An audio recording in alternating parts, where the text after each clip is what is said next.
আসসালামু আলাইকুম ভিউয়ার্স, সোনিয়া সেলাই ঘরে আপনাদের সবাইকে সাদর আমন্ত্রণ। দেখুন, এখানে আমি আধা গজ কাপড় নিয়েছি। আমি 6 মাসের একটা বেবির জন্য একটা নিমা তৈরি করব। সামনে ফিতা দিয়ে নিমাটি তৈরি করব আমি। আর এক চওড়াতে কাপড়টা নিয়েছি 17 ইঞ্চি, লম্বাতে নিয়েছি 16 ইঞ্চি। এখন এটাকে আমি 4 ভাঁজ করে নিলাম। বডি নিব আমি 22 ইঞ্চি। প্রথমে আমি শোল্ডারটা নিয়ে নিব। শোল্ডার নিব 4 ইঞ্চি, যেহেতু ছোট্ট বেবি শোল্ডারটা 4 ইঞ্চি নিব। আর আমি গলার চওড়াটা নিব 1.5 ইঞ্চি। আর মহলটা নিব আমি 4 ইঞ্চি। আর মহলে আমি পাইপিন বসিয়ে দিব। এভাবে আমি একটা বক্স তৈরি করে নিয়ে একটু রাউন্ড করে নিব। আর দেখুন, এখানে আমি গলার ডিপটা, পিছনের গলার ডিপটা নিব 1.5 ইঞ্চি। পিছনের গলাটা ছোটো নেব। আর ফতুয়ার গলাগুলো, ফতুয়া বা নিমা যেটাই বলেন, এর গলাগুলো সবসময় ছোট নিতে হয় পিছনের দিকে। আর সামনে আমি 3.5 ইঞ্চি নিয়েছি। 3.5 ইঞ্চি নিয়ে ওটাকে রাউন্ড করে দিয়েছি। আর আমি 22 ইঞ্চি নিব বডি।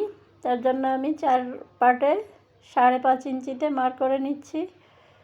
আর এখানে এক্সট্রা আমি 1.5 ইঞ্চি সেলাইয়ের জন্য নিচ্ছি।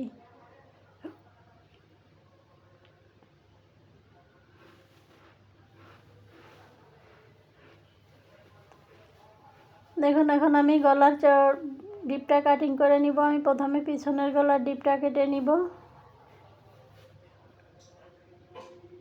তারপর দেখুন, আমি আরমহলটা কাটিং করে নিচ্ছি। আরমহলটা সামনে পিছে দুদিকেই সমান থাকবে।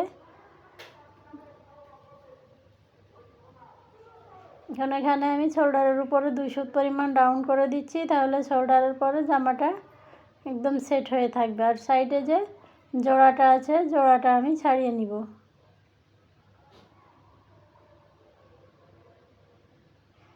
এখানে সেলাইয়ের সুবিধার্থে আমি মাপের জায়গায় একটু কাট বসিয়ে দিলাম। এখন আমি পিছনের পাটটা সরিয়ে নিয়ে সামনের পাটটা একটু কাটিং করে নিব। দেখুন, প্রথমে গলার ডিপটা কেটে নিব।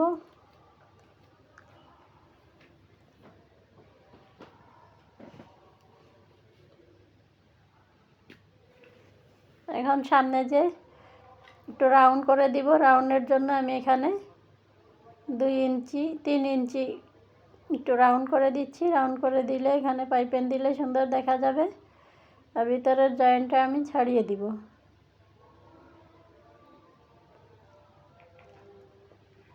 বন্ধুরা দেখুন, এখন আমি পাইপিন বসিয়ে দিব। কালো কাপড় দিয়ে আমি 1.5 ইঞ্চি পাইপিনে একটু দাগ দিয়ে নিয়েছি। 1.5 ইঞ্চি চওড়া করে, লম্বা যতটুকু লাগবে ততটুকু নিব। আমি জামার গলায়, হাতায় এবং সামনের পার্টে পাইপিনগুলো লাগিয়ে দিব। পাইপিনগুলো সবসময় আড়াভাবে কাটতে হয়। দেখুন, এভাবে টানলে লুজ হবে, তা না হলে কিন্তু পাইপিন সুন্দরভাবে সেট হবে না। খাড়া পাইপিন কখনো কাটলে পাইপিন হবে না। এটা দেখুন, আমি পাইপিনগুলো জয়েন্ট দিয়ে নিয়ে এসেছি। আমি সেলাইয়ের জন্য চলে এসেছি। এখন এখানে আমি 2 সুত পরিমাণ ভেঙে দিয়ে একটু সেলাই, একটা পাশ সেলাই দিয়ে নিব, আর একটা পাশ খোলা থাকবে। আপনারা চাইলে পাইপিনটা দোপাট করেও নিতে পারেন। এখন দেখুন, আমি শোল্ডারটা জয়েন্ট দিয়ে দিব। আর শোল্ডারে অবশ্যই ডাবল সেলাই দিতে হবে। ডাবল সেলাই না দিলে একটা সেলাই ছুটে যেতে পারে। আমার শোল্ডারটা জয়েন্ট দেওয়া কমপ্লিট হয়ে গিয়েছে। এখন সামনের পার্টের,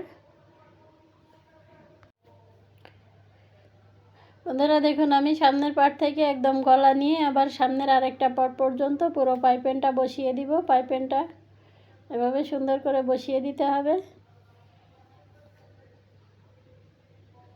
পাইপিনটা হালকা করে টেনে ধরতে হবে, কাপড়টা টানা যাবে না। দেখুন, আমার পাইপিনটা লাগানো কমপ্লিট হয়ে গিয়েছে। এখন আমি একটু ছোট্ট ছোট্ট করে কাট বসিয়ে দিব। কাট বসিয়ে দিলে পাইপিনটা উল্টিয়ে নিতে সুবিধা হবে।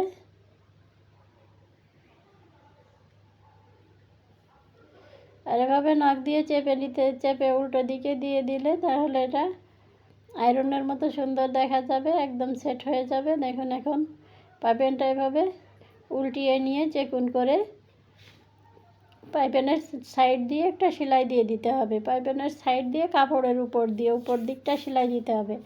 আর নিচের দিকটা সেলাই দেওয়ার সময় পাইপিনের উল্টা পিঠে যেন সেলাইটা পড়ে সেটা খেয়াল করতে হবে। পাইপিনের উপরে না পড়লে পাইপিনটা খুলে আসবে। আর উপর পিঠ থেকে পাইপিনের গোড়া দিয়ে সুন্দর করে সেলাইটা দিয়ে দিতে হবে। সেলাইটা যেন পাইপিনের উপরে না ওঠে, দেখতে ভালো দেখা যাবে না।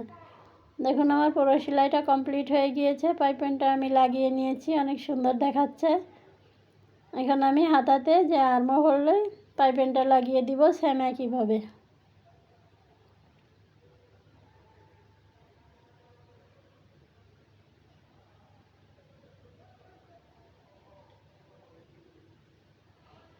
ওটাতে আমি সুন্দর করে ছোটো ছোটো করে কাট বসিয়ে উল্টিয়ে দিয়ে আর্মহোলে পাইপিনটা লাগিয়ে দিব। সেম একইভাবে আমি আরেকটা হাতাতেও পাইপিনটা আর্মহোলেও পাইপিনটা লাগিয়ে দিব। দেখুন একটা আর্মহোলে পাইপিন লাগিয়ে নিয়েছি, আরেকটাতেও লাগিয়ে নিব। এখন দেখুন আমার দুইটা আর্মহোলে পাইপিন লাগানো কমপ্লিট হয়ে গিয়েছে। এখন আমি পিছনের পার্টের নিচে পাইপিনটা লাগিয়ে দিব। এটা আমি খাড়া পাইপিন নিয়েছি, এটা আড়া পাইপিনের প্রয়োজন নেই। খাড়া পাইপিন নিলে এটা সমস্যা হবে না। আমি সিধা দিকে পাইপিনটা রেখে সেলাই দিয়ে পাইপিনটা উল্টিয়ে নিয়ে উল্টা পিঠে দিয়ে আমি পাইপিনের গোড়া দিয়ে বড় একটা সেলাই দিয়ে দিব।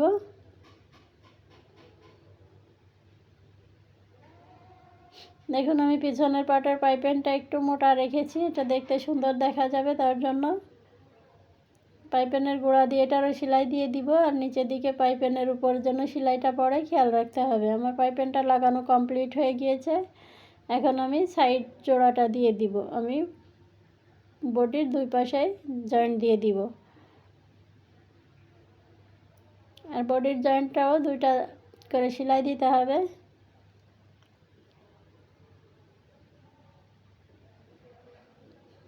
বন্ধুরা দেখুন আমার একটা পাশে জয়েন্ট দেওয়া কমপ্লিট হয়ে গিয়েছে। সেম একইভাবে আর একটা পাশে আমি জয়েন্ট দিয়ে নিয়েছি।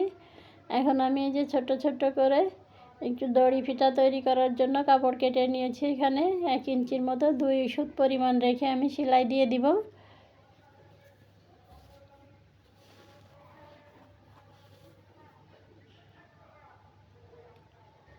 এখন এর ভিতর আমি ছোট্ট একটা সিফটি পিন দিয়ে ফিতাটাকে উল্টিয়ে নিয়েছি। আর দেখুন এখন যে আমি একটা কাপড় কেটে নিয়েছি, 4 টুকরা কাপড় নিয়েছি স্কোয়ার আকারে 3 ইঞ্চি করে। এখন এই কাপড়গুলো দিয়ে আমি ফুল তৈরি করব। এই কাপড়ের ভিতর ফিতাটা এভাবে দিয়ে আমি সুন্দরভাবে কলমি ফুলের মতো ফুল তৈরি করে নিব।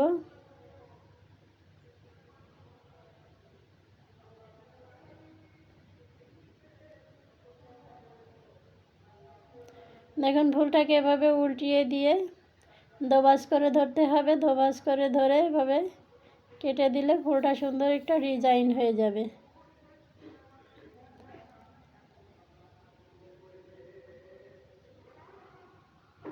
বন্ধুরা দেখুন এখন আমি ফিতাগুলো লাগিয়ে নিব। আমি মাপ দিয়ে নিয়েছি। বুকের এপাশে ওপাশে বডির দুপাশেই সমানভাবে ফিতাগুলো লাগিয়ে নিতে হবে। দেখুন একটা ফিতা আমার লাগানো কমপ্লিট হয়ে গিয়েছে। আমি সেম একইভাবে বাকি ফিতাগুলো লাগিয়ে নিব।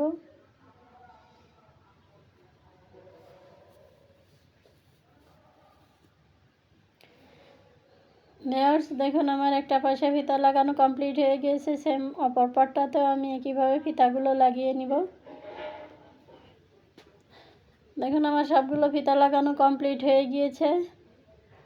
নিমাটা কিন্তু দেখতে খুবই সুন্দর হয়েছে আর কালারটাও দারুণ ফুটেছে। তো বন্ধুরা আমার ভিডিওটি ভালো লাগলে প্লিজ লাইক শেয়ার কমেন্ট করে দিবেন, সাবস্ক্রাইব করে আমার পাশে